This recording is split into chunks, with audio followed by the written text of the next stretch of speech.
Bueno, prosiguiendo con el análisis de la función f de x igual al logaritmo natural de x más 3 sobre x menos 3, ya hemos determinado sus dominios para tener en cuenta las discontinuidades que eran no evitables de primera especie, tratándose de asíntotas de polos, y con eso habíamos determinado las asíntotas verticales. También habíamos determinado los cortes. Ahora vamos a completar el tema de las asíntotas con asíntota horizontal y asíntota oblicua.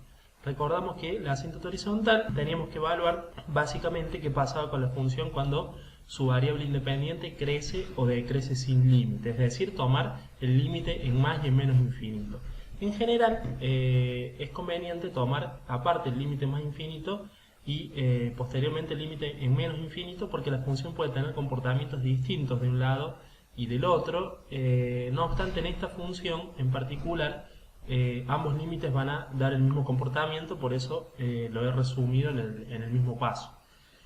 Tomando el límite ya sea en más o en menos infinito, vamos a tener que hacerlo sobre la función de bajo análisis, que es logaritmo de x más 3 sobre 3 menos x. Cuando utilizamos la propiedad de intercambio del límite con el logaritmo, vamos a tomar el logaritmo posteriormente del límite de su argumento. Es decir, vamos a tomar directo el límite en más o en menos infinito del argumento de la función logarítmica, y cuando tengamos el resultado del límite vamos a tomar el logaritmo. Si tomamos el límite sobre esta función, que es un cociente de polinomios lineales en x, nos va a dar la indeterminación, ya sea para más o para menos infinito, nos va a dar la indeterminación infinito sobre infinito, la cual podemos levantar, por ejemplo, aplicando la regla del Hospital y calculando las derivadas del numerador y del denominador por separado y tomando el límite, ya sea más o en menos infinito, del cociente de dichas derivadas. Para el numerador, la derivada de x más 3 va a ser 1, la derivada de x, la derivada de la constante 0, así nos queda 1, y para el denominador va a ser 0 a la constante y menos 1 aquí porque está el término con x negativo, entonces nos va a quedar menos 1 en el denominador.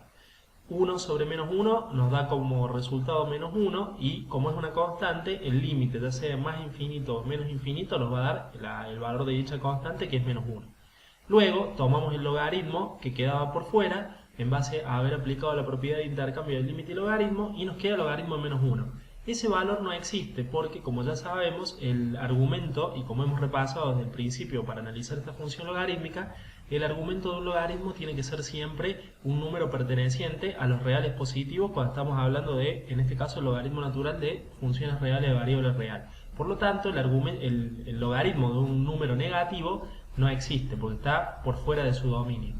De modo tal que este límite, al no tener existencia, ya sea para más o para menos infinito, que el razonamiento es exactamente el mismo, nos permite concluir, en este caso, que para esta función no va a haber asíntotas horizontales. Entonces, no tenemos asíntota horizontal, ya que los límites que determinan la existencia de la asíntota horizontal en más y en menos infinito no existen.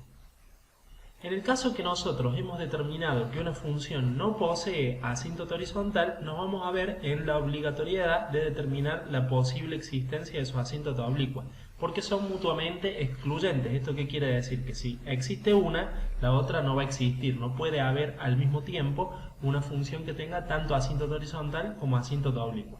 Entonces, si hemos determinado que horizontal no tiene, que generalmente es lo que hacemos primero, nos vemos en la obligación de ver la posibilidad de que tenga una asíntota oblicua. No quiere decir que necesariamente vaya a tener que tenerla, pero si no tiene el horizontal, a lo mejor tiene oblicua.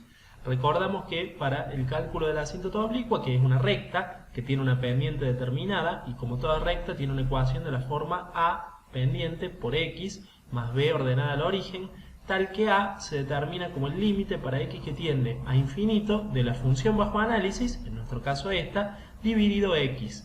Y b, la ordenada al origen de esa asíntota oblicua si existe, una vez que hemos determinado la existencia de a, es el límite para x que tiende a infinito de la función bajo análisis menos la pendiente que determinamos antes multiplicada por x. Siempre comenzamos determinando la posible existencia de la pendiente. Si la pendiente nos da un valor distinto de 0 y de infinito, o sea, es un valor real no nulo, entonces va a haber una asíntota oblicua y nos vamos a ver en la necesidad de calcular la ordenada al origen reemplazando ese valor obtenido de la pendiente en esta forma.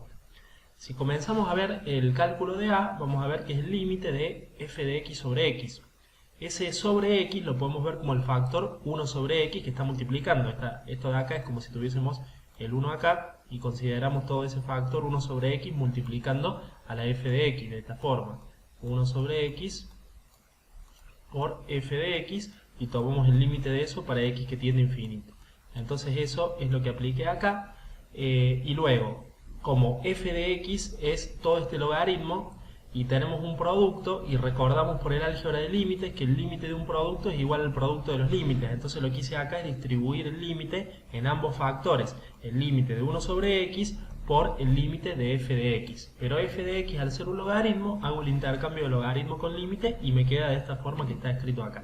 Como este límite es en infinito y es exactamente igual al que hemos calculado antes para la asíntota horizontal y nos dio logaritmo de menos 1, este también nos va a dar logaritmo de menos 1 y por lo tanto este factor no va a existir porque va a ser un logaritmo de un número negativo que no tiene existencia en el campo de los reales. Y este factor de acá nos daría 0, porque cuando x tiende a infinito, constante sobre infinito, tendríamos un 1 sobre una cantidad que tiende a infinito, el denominador se hace infinitamente grande, cada vez más grande, para un numerador fijo, eso tiende a 0, nos daría 0 este factor de acá. Como el límite del producto es el producto de los límites, tendríamos que el resultado del límite final sería el producto de estos dos factores, pero al no existir de a 1, eso nos lleva a que el límite finalmente no existe. De modo tal que tampoco vamos a tener una pendiente válida, y si no tenemos una pendiente válida, la ordenada al origen, como se calcula en función de esa pendiente válida, tampoco va a existir. Siempre, de hecho, cuando empezamos calculando el asíntota oblicuo, empezamos por la pendiente, y si ese límite nos da infinito, o que no existe, como en este caso, o nos da 0, entonces no va a haber asíntota oblicua. De modo tal, entonces, que hemos concluido que en esta función no existe ni asíntota horizontal, y tampoco hemos verificado que tampoco existe una asíntota oblicua. Por lo tanto, solamente va a poseer las asíntotas verticales o a los polos o discontinuidades no evitables de primera especie que habíamos calculado en los tutoriales anteriores.